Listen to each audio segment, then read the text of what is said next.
Hi guys! Magandang araw! Narito na naman ang inyong Clef Warrior Mom. For today's video ay bibiyahe na kami papuntang Manila.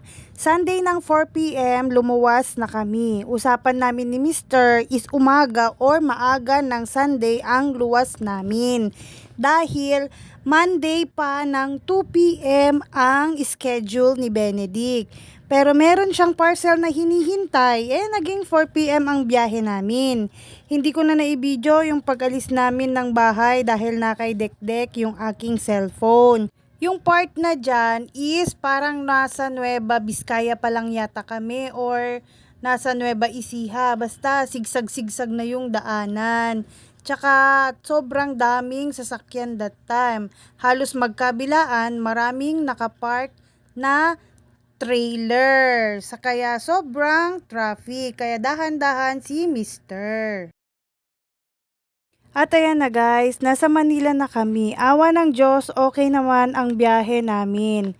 Pero dun sa may part pa pala ng Nueva Vizcaya, nakita namin, ewan ko kung Nueva Vizcaya pa lang ba yun or Nueva Ecija na. Nakita namin yung kasabayan namin na naka L300 sa may part ng cordon namin siya nakasabay.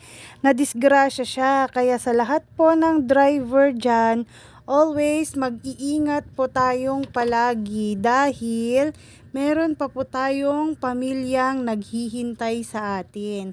Pag hindi po kaya magmaneho or inaantok, itabi po ang sasakyan at matulog muna.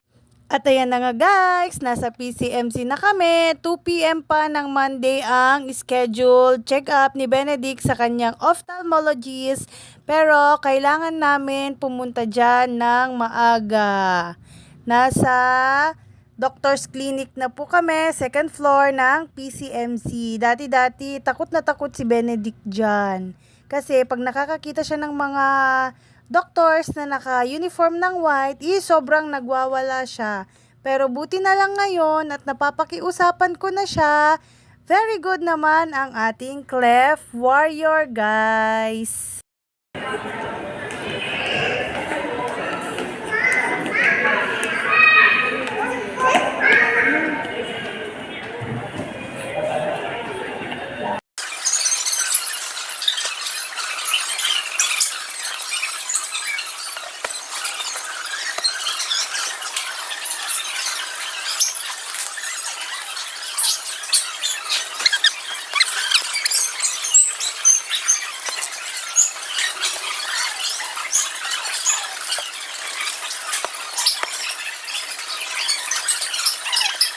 At ayan na guys, for the video muna, ayos-ayos ng buhok. Dumating na kasi si Doc hinihintay na lang namin yung call ni Ma'am Arlene para ma-check na ang ating Clef Warrior.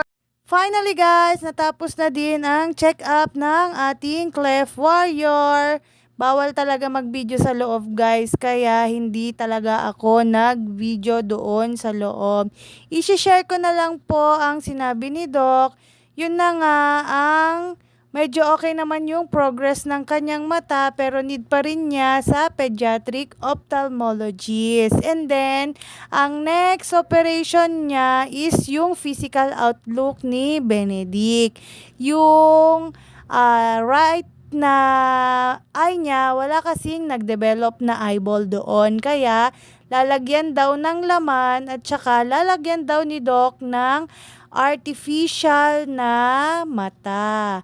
Yun, for the walking muna kami guys, going to parking area. After naman ng check-up namin sa ophthalmologist ni Benedict, ayun na nga, dumaan kami kay Ma'am Rona kasi for the feature ang dekdek. Isang taon din kaming hindi nagkita ni Ma'am Rona, pero still gorgeous pa rin siya.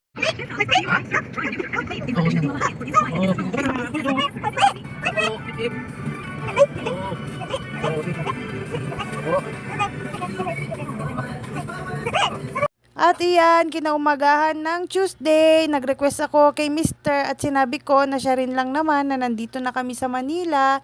Sumaglit lang muna tayo kay Poong Nazareno para magdasal. At yan, naabutan ko pa nga guys, nagbabasbas sila. Kaya yun, na isa din ako sa mga nabasbasan. Isa